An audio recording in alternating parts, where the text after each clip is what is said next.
اعوذ باللہ من الشیطان الرجیم، بسم اللہ الرحمن الرحیم۔ السلام علیکم ورحمۃ اللہ وبرکاتہ۔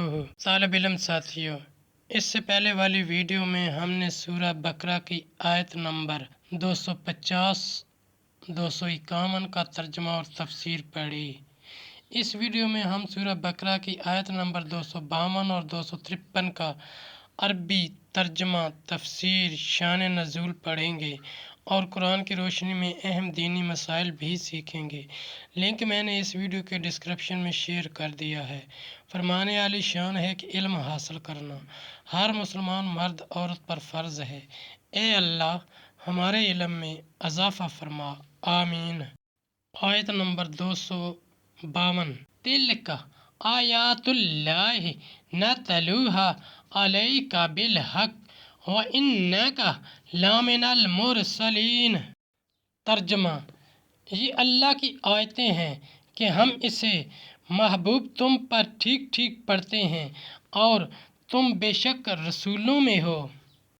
ساتھیو، آج ہم الحمدللہ اللہ کے کرم سے تیسرے پارے کا آغاز کر رہے ہیں۔ سورہ بقرہ کی آیت نمبر 253۔ تلک الرسل فضلنا بعضهم علی بعض منهم من کلم اللہ ورفع بعضهم درجات وآتینا عیسی ابن مریم البینات وأیدناہ بروح القدس ولو شاء اللہ ما اقتتل الذین من بعد ما جاءتهم البینات ولکن اختلفوا فمنهم من آمن ومنهم من کفر ولو شاء اللہ ما اقتتلوا ولکن اللہ یفعل ما یرید۔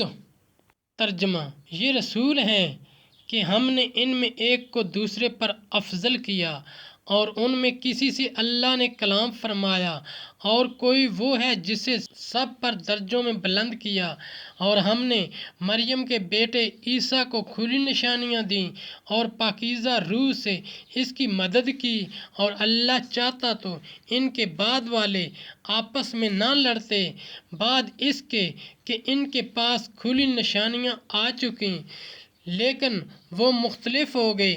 ان میں کوئی ایمان پر رہا اور کوئی کافر ہو گیا، اور اللہ چاہتا تو وہ نہ لڑتے، مگر اللہ جو چاہے کرے۔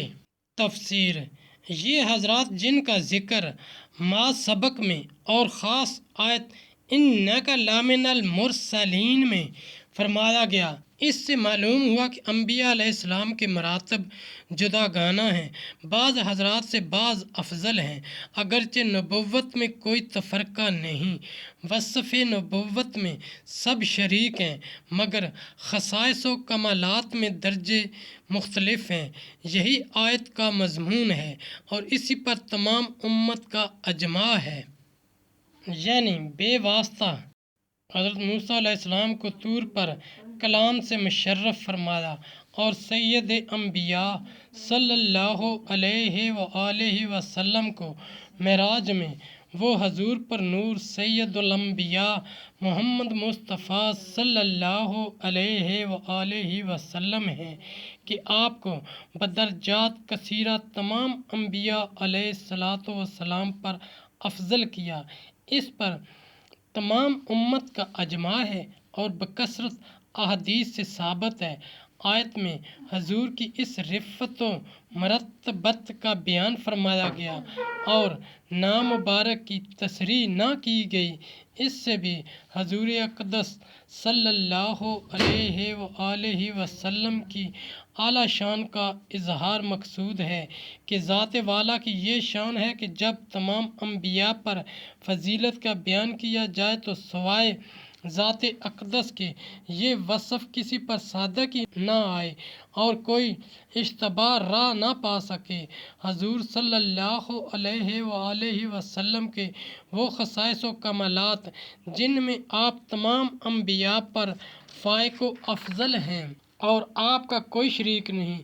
بے شمار ہیں کہ قرآن کریم میں یہ ارشاد ہوا، درجوں بلند کیا۔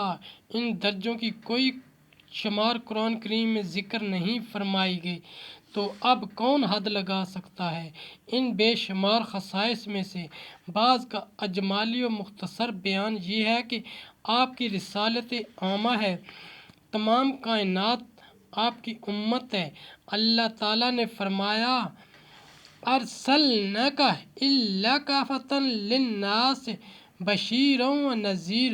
دوسری آیت میں فرمایا، لیکون للعالمین نذیرا۔ مسلم شریف کی حدیث میں ارشاد ہوا، وما ارسلت الا الخلائق کافۃ، اور آپ پر نبوت ختم کی گئی۔ قرآن پاک میں آپ کو خاتم النبیین فرمایا۔ حدیث شریف میں ارشاد ہوا، ختم بی لنبوینا۔ آیات بینات، معجزات، باہرات میں آپ کو تمام انبیاء پر افضل فرمایا گیا۔ آپ کی امت کو تمام امتوں پر افضل کیا گیا۔ شفاعت کبریٰ آپ کو مرحمت ہوئی۔ قرب خاص معراج آپ کو ملا۔ علمی و عملی کمالات میں آپ سب کو سب سے اعلیٰ کیا، اور اس کے علاوہ بے انتہا خصائص آپ کو عطا ہوئے، جیسے مردے کو زندہ کرنا، بیماروں کو تندرست کرنا، مٹی سے پرند بنانا، غیب کی خبریں دینا وغیرہ۔ یعنی جبرائیل علیہ السلام سے جو ہمیشہ آپ کے ساتھ رہتے تھے۔ یعنی انبیاء کے معجزات۔ یعنی انبیاء سابقین کی امتیں بھی ایمان و کفر میں مختلف رہیں، یہ نہ ہوا کہ تمام امت متی ہو جاتی۔ اس کے ملک میں اس کی مشیت کے خلاف کچھ نہیں ہو سکتا، یہی خدا کی شان ہے۔ ساتھیو، ہم نے قرآنی تعلیمات کو دنیا کے کونے کونے میں پہنچانا ہے، اس لیے آپ بھی لائک کیجئے، شیئر کیجئے، اپنے دوستوں اور اپنی فیملی کو میرا چینل قرآن ود ایڈیپیڈیا سبسکرائب کرنے کی دعوت دیجئے، اور گھنٹی بجانا نہ بھولنا، تاکہ اگلی ویڈیو کا نوٹیفیکیشن آپ کو وقت پہ مل سکے۔ اللہ کریم ہم سب کی نیک اور جائز حاجات پوری فرمائے، آمین یا رب العالمین۔